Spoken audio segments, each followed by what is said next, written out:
viewers and listeners, to our next publishing podcast. Today, we welcome Irene Ward, our latest author under Lotus Books imprint, under Partnership Publishing. Welcome, Irene. Hi, everybody. It's lovely to be with you today and to have this conversation. Irene, for those of you that don't know, is our debut author of the book Own Your Health Like Your Life Depends on It. So it's an incredible book with many short stories in, as demonstrated by Irene. Thank you. It's an absolute brilliant book. And Irene, why not give the viewers and listeners a little bit of information about yourself and your reasons for why you started to write your book? Right, okay. Well, I'm a retired nurse with qualifications in hypnotherapy and, other holistic therapies as well. I just enjoy helping people, and the book really came about because I was having a discussion with friends one day when we were having lunch, and we were talking about people who sabotage their health. And, I've got people, friends and family, and they had as well. So I was like, well, why do people do this to themselves? And then I realized that at some point in our lives, we probably all do. And we also know people that do it. So I thought I'll have a little bit of research into this. So I did some research, and then I thought, I might have a little go at writing a book. I've never done it before. So, I'll try anything. I remember when we first received the submission, and you account, there's many short stories of experiences that you've had, people that you've come across. They're not the correct names. We've been able to not disclose their identity, but it covers a range of key themes and topics, doesn't it, that people can genuinely relate to. And because of that, it makes you genuinely start to question, how do we own our own health? I wonder at this stage, is it worth maybe reading the introduction? Just for yes, I'd like to do that, because I think it kind of gives you, the flavour of the book, really. So, Please do. Okay. This is the introduction of Own Your Own Health Like Your Life Depends on It.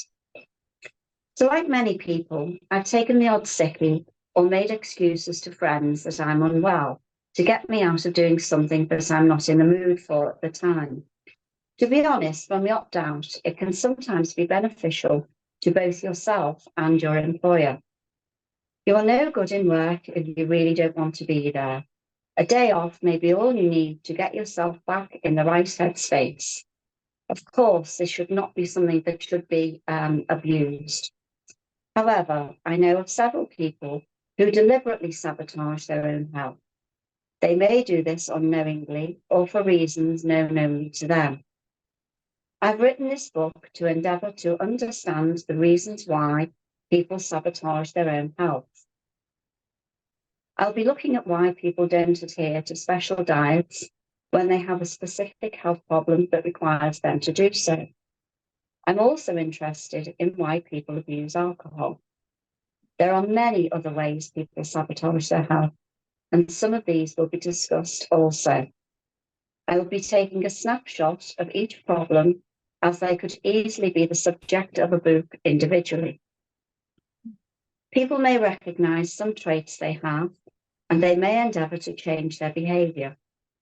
I'll be offering ways in which people can change their behaviour and offer some resources to allow them to live their best life. By using scenarios, I will show how beliefs develop from our programming can and do affect our daily lives. We develop our identities around such beliefs. I'm a good person, or I'm not good enough. That voice in your mind telling you you are whatever you perceive yourself to be, whether this is true or not. We often see ourselves differently to how others see us. Sometimes it can be very disconcerting. To find a lifelong friend has an opinion of you that you didn't realise. However, you can untangle these beliefs and reprogram your way of thinking. Maybe relatives or friends of someone with sabotaging behaviour can offer help after reading this book. Mental health will always be instrumental in self-sabotage. However, it's the age-old question, what came first, the chicken or the egg? Poor mental well-being, or did you have poor physical health first, and that is why you behave the way you do? In some of the scenarios, I will be looking at how emotions affect our decisions, how we can become depressed because of ill health that may have been preventable. Would people do things differently if they knew the consequences of their behaviour and could turn back time?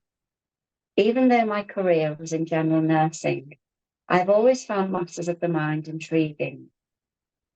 It is this fascination and observation of people that provoked me to delve further into the reasons that people give for sabotaging their health and how they can be taught to change their behaviour. When I studied hypnotherapy, I had no idea how it would help me in so many aspects of my own life. Although this book will touch on learning from hypnotherapy, it is in no way a book about hypnotherapy. One of the first things we were taught in hypnotherapy is that the mind is in two thoughts, hence the saying, I'm in two minds. What this means is that your subconscious mind is battling with your conscious mind. Dr. David Servan-Schreiber in 2005 explained, inside the brain is a true brain, an emotional brain. The second brain is built differently. It has different cellular organization, and it even has biochemical properties that are different from the rest of the neocortex, the most evolved part of the brain and the center of language and thought. I believe we should all take care of our health. I believe we have a responsibility to ourselves and others to be in the best health that we can be, whether we are able-bodied or disabled, whether we have chronic health problems or a common cold. To me, this means eating healthily, having alcohol in moderation, taking exercise, and taking care of your mental well-being. This may all sound trite, and it is what health professionals are telling us to do. But for some, this way of life eludes them. Some have gone down a path of self-destruction, and for some, they see no way out or have irreversible damage. I aim to enable those who have become stuck in self-sabotage to find a way out. Whoever said we are all born equal is living in cloud cuckoo land. Even those born in the same household to the same parents can be very different. We all have different traits and characters. Therefore, we respond differently to divergent situations. We all have different likes and dislikes. In fact, we are unique. Even identical twins have variant traits. This is what makes us so fascinating. I'm not going to explore complex mental health problems, as this book is not aimed at the scholar studying psychology. It is aimed at the average Joe. I'm using people with different problems to identify why and how they sabotage their health. Some of the reasons will be the same. However, they will all use different ways to damage their health. Some of the remedies to improve their health will also be the same. Those with addiction obviously must give up the addiction in order for their health to improve. But different addictions require particular interventions. I aim to show how everyday, ordinary people sabotage their health, and some of the time they either don't care or don't realise what they're doing to themselves. I'm sure if we were asked if we could turn back time, there would be something we would all do differently. Thank you. Thank you. No, thank you ever so much for reading that introduction. It is incredibly insightful. The book allows you to really genuinely question, your own choices, no matter how old you are in life, you've done things that potentially with your own health you've either taken for granted, not realized, but that self-sabotage is there. And I think education, or that way to get out of it, and the tools that you provide as part of the book are so valuable, so valuable. Yeah. I hope you listening and watching this, that you are able to take something away from this, and if you genuinely feel the urge to buy Own Your Own Health, it is available now. When you were writing this story, the book, made up of multiple stories based on your experiences, how did you find it? How long did it take? What kind of journey has this been for you? Well, it was a bit of a strange journey, really, because I started writing it full of enthusiasm and gusto, and really wanted to help people. And then I sort of went through a phase where I went off the boil a little bit, and as with everybody, COVID hit, and I just seemed to shelve it for a while. Yeah. And then I met somebody who was actually, her family were in the publishing business. And we were talking, and she said, "Oh, let me read what you've written so far." So I did. And both her and her husband, who is a professor, so I was like really, impressed, sort of thing. When they read it, they said to me, "Oh, Irene, you must carry on. You must write it. It really is very good." So I was like, "Oh, okay." So that really, gave me that boost to get starting again. And so then I thought I'd finished the book. I sent it to you. You read it. You seemed pleased with it. But then you said, we need more. So I went away and again wrote more. And it's surprising. I didn't think I could find any other reasons that people sabotage their health, but I did. So based on your experience, out of your writings and your stories and your experiences, were there any of the short stories that particularly you hold quite dear to your heart, or that you have more of a, I don't know, had more of a profound effect on you, or you're eager to kind of get out there? Yeah, I think sort of the usual ways that people sabotage their health. For instance, smoking, drinking, drinking alcohol, that sort of thing. And, not being careful about their diet and all that sort of thing. Obviously, had to put those in the book. However, I particularly enjoyed Maisie's story. Maisie has an eating disorder, and she's a young girl. And the way I think I wrote about it was that she sort of got into the eating disorder very, very gradually, and didn't realize that it was a problem until other people noticed that it was a problem. And I just found that absolutely fascinating. Really, really enjoyed it, and also hope that it will help some young people to realize that this is what they're doing before it becomes such a bad problem. The seriousness of it, isn't it? The other one, again, Lucy's story. She was a young lady who self-harmed. And again, it was the way it sort of came about, and what she did to herself, and how others noticed, and how she got help in the end. It's the more unusual sort of stories that I really enjoyed Yeah, writing. yeah, Yeah, based on that experience. And I think, yeah. like you said earlier in the introduction, there's a lot of things that we can all do daily that kind Oh of yes, self-sabotage ourselves and our health that is common sense we can easily rectify. But like you say, there are then those that does need intervention, it does need care, yes, it does need yeah, that support network, those people around yeah, you to be looking, or if you can look yourself and acknowledge and own yeah, that yeah. your own That's health right. ultimately, Yeah, you have that.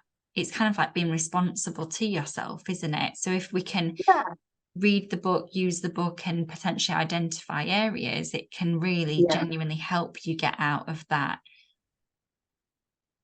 Like you say, I think you describe it as a bit of a hole, because genuinely it can be. I think you cover depression, don't you? What are the kind of key Yeah. themes that you felt inclined to discuss in the book?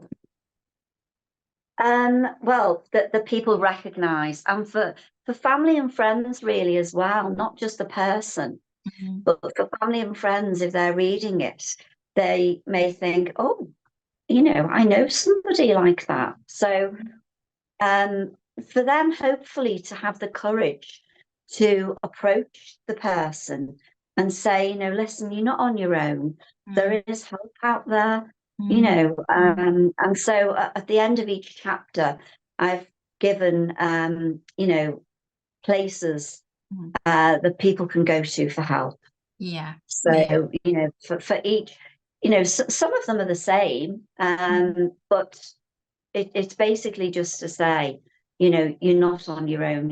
So with Own Your Own Health and Mm, stories, what there's many areas of self-sabotage that we cover. You've mentioned a few, so like the mm, general, the smoking, the alcoholism. yeah, You've then touched on some more um severe concerns like yeah, self-harm, yeah. eating disorders. Mm, You also cover many others. What mm, are they? I know you've mentioned like mental health issues. So do you yeah. cover obviously depression, things like that?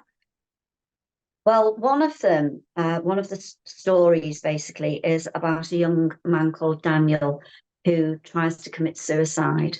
Mm, And he's in a very, very dark place. mm, And again, it was basically, there are a few people that I know that have either successfully mm, committed suicide or tried to commit suicide. mm, And it's so sad because the devastation that mm, they leave behind. So I'm hoping that anybody that reads that chapter of the book can either recognize themselves or recognize in other people mm. certain traits, because Yeah, some people are very, very good at hiding their yeah, feelings. yeah, Um, so yeah, I just hope that people can, recognize yeah. and I and get that. and point them in the right direction. Yeah. Yeah. I So think massively the tools that you provide as part of the book, like yeah, you say, even at the end of each chapter, yeah, where to go, where to seek yeah, advice, help, support, it's yeah, so valuable. And mm, there are a lot of people that struggle and they are really great at hiding it. And yeah, we all naturally, as human, it's human nature to just try and carry on the best that we can, or, yeah, feel like you are on your own, even though that's not intentional. It's just a natural form. yeah, yeah, So if this book can allow us to be able to kind of come together, it provides a bit of a community, a bit of a safe space. Um, if you was to want to give any kind of message to anyone that was wanting to read your book or start writing, because writing itself mm. is a form of therapy. Is Um, it? Ah, yeah, what would you kind of say to, yeah, someone embarking upon that writing journey, I guess? oh my goodness, just go for it and have confidence in yourself Yeah. Don't be afraid to let others, family, friends, anybody, just read a rough draft, Yeah. because, as I say, I'd written quite a bit before showing anybody, and your family are your worst critics, believe me. But I think when you get really good feedback, it really gives you a boost. Mm. So yeah, just go for it. Just do Yeah. it. 'Cause, Yeah. yeah, Yeah. yeah, I love and that. enjoy it. Yeah. Enjoy it as much as Mm, anything. Yeah, I yeah, agree. And yeah. thank you for that. And I mean, if anyone here viewing, listening, is really intrigued by Irene's story, her own professional background, her experience, along with the book Own Your Own Health, like your life depends on it. It is available to purchase online and in stores. Um, but as well, the opportunity to be able to start the conversation. I know, Irene, you're quite open to wanting to be able to deliver speaking engagements, be able to speak with people, Mhm. start a conversation. So anyone here Yeah, that's listening or watching, please do get in touch, either from via ourselves, Partnership Publishing, or via contacting Irene direct on any social media channels. Just Google Irene Ward or Own Your Own Health, and we will pop up. But please do. It's been an absolutely fascinating conversation. I'm so pleased we've been able to get together. I'm yeah, very excited. We are very proud that this book is available now, and yeah. we are excited for the good that it will do. So thank you so much for sharing your time with us today, Irene. Thank you very much for allowing me to. Yeah, welcome. We will speak soon, I'm sure. Okay. Thank Thank you, man. you. Bye for now. Bye bye.